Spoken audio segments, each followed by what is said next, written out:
Jumlah penganut agama Buddha di Indonesia itu sedikit sekali. Hanya sekitar mungkin 2 juta kalau dilihat dari persentase menurut sensus tahun 2010 dan angka penduduk Indonesia tahun 2020 yang 267 juta jiwa.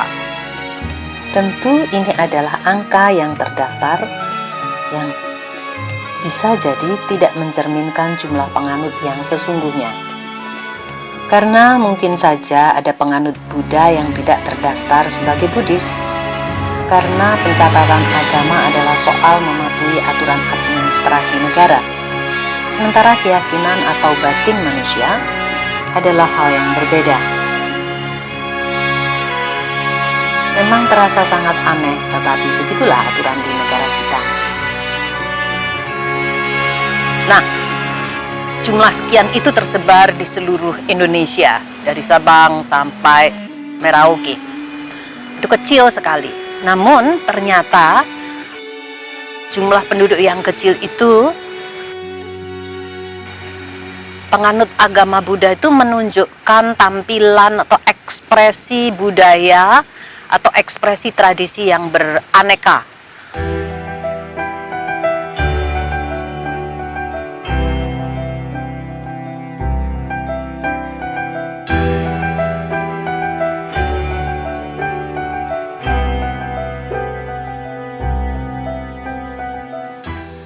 Keanekaragaman ekspresi ini setidaknya bisa dilihat dari jubah biksu,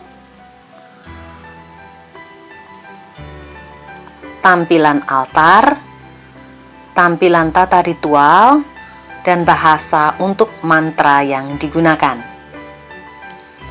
Namun kendati berbeda-beda tampilan ekspresinya, semua tradisi dan aliran meyakini menjalankan prinsip-prinsip pokok ajaran Sang Buddha tentang 4 kebenaran mulia dan jalan mulia berunsur 8.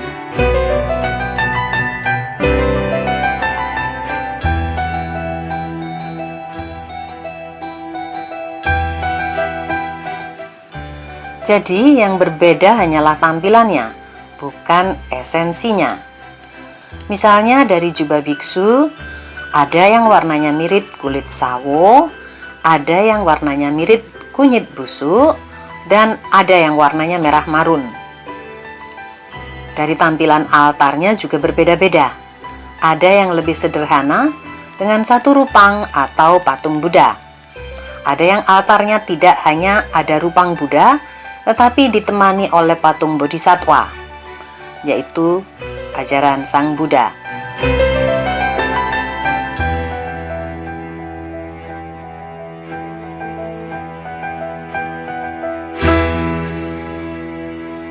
Dan ada juga yang sangat ornamentik dengan banyak simbol serta menghadirkan patung Dharmapala atau penjaga Dharma ajaran Sang Buddha yang berwajah mengerikan.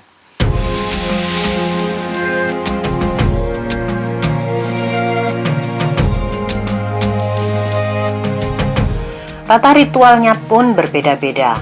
Ada yang cara penghormatannya cukup beranjali, mengatupkan kedua telapak tangan di depan dada dalam posisi duduk bersimpuh. Ada yang mengangkat tangan beranjali di atas kepala. Ada pula yang bersujud sambil duduk bersimpuh. Dan ada juga yang bersujud dengan seluruh tubuh, membujur, tengkurap pada lantai dengan kedua lengan menjulur serta beranjali. Demikian pula dengan mantra yang digunakan. Theravada menggunakan mantra berbahasa Pali, Mahayana menggunakan bahasa Mandarin dan Sanskerta, sementara Tantrayana menggunakan bahasa Tibet. Di antara 3 sangha itu masih terbagi-bagi dalam aliran-aliran yang berbeda. Nah, itu bisa dilihat dari berbagai macam majelis yang ada. Sebagaimana kita tahu, di Indonesia ada 3 tradisi besar agama Buddha, yaitu Theravada, Mahayana, dan Vajrayana. Dari 3 tradisi besar ini ada 4 sangha atau persamuan biksu, yaitu Sangha Budayana yang merupakan gabungan dari 3 tradisi. Lantas ada Sangha Theravada, Sangha Mahayana, dan Sangha Vajrayana. Selain itu, dari 3 tradisi ini masing-masing terdiri dari beberapa aliran, kendati secara kelembagaan tidaklah selalu saling berafiliasi.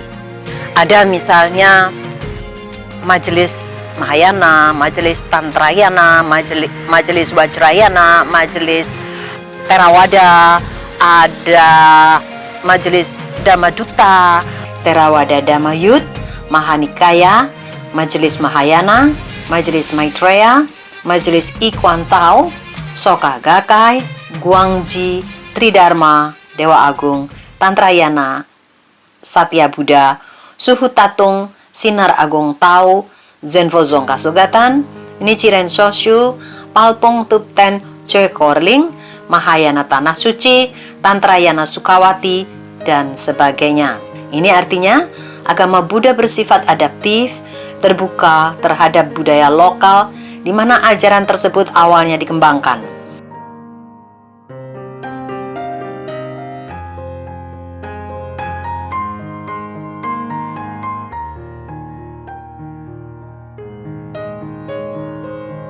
Karena Sang Buddha pernah dikutip sebagai mengatakan, ini tertulis di dalam bukunya Karen Armstrong yang kalau tidak salah edisi bahasa Indonesianya itu diterbitkan tahun 2000-an.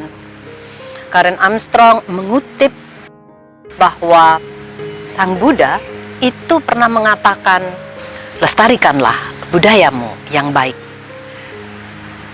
Pesan Sang Buddha ini menunjukkan bahwa keberagaman adalah hal yang niscaya, yang tidak terelakkan dalam perkembangan peradaban manusia, sebagaimana perubahan adalah satu-satunya yang abadi di dalam kehidupan. Dengan aneka tradisi di dalam agama Buddha, sudah sewajarnya apabila umat Buddha itu memiliki rasa toleransi yang tinggi dalam memandang perbedaan. Saya pribadi berpendapat bahwa umat Buddha yang jumlahnya sangat sedikit di Indonesia ini sudah sewajarnya menjadi bagian dalam gerakan melawan intoleransi melalui praktek-praktek welas asih dan cinta damai yang non-sektarian, serta menunjukkan kerukunan dalam kerjasama dan kolaborasi antar tradisi, antar aliran, serta antar iman.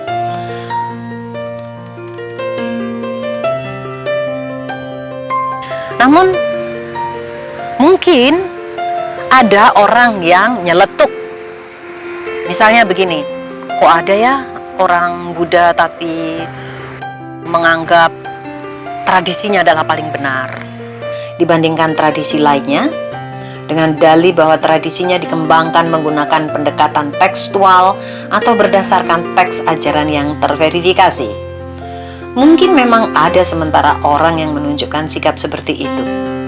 Nah, menurut saya, ini ungkapan yang tidak cocok dengan ajaran Buddha, karena orang yang seperti itu lupa dengan sabda Buddha yang berbunyi bahwa pengetahuan yang kita dapatkan ibarat segenggam daun rontok yang kita mampu jumput dari atas tanah di dalam hutan lebat penuh pepohonan.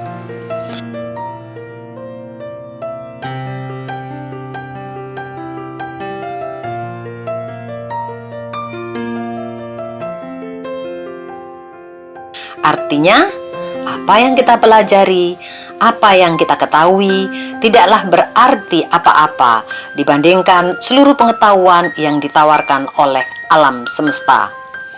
Jadi, saya kira yang suka mengklaim bahwa tradisi atau aliran yang diikutinya adalah yang katakanlah pendekatannya paling tekstual, menggunakan teks yang sudah diverifikasi. Menurut saya, kalau ada orang Buddha yang bersikap seperti itu, menurut saya ia sedang menunjukkan, mohon maaf, sikap kekanak-kanakan atau kepicikan.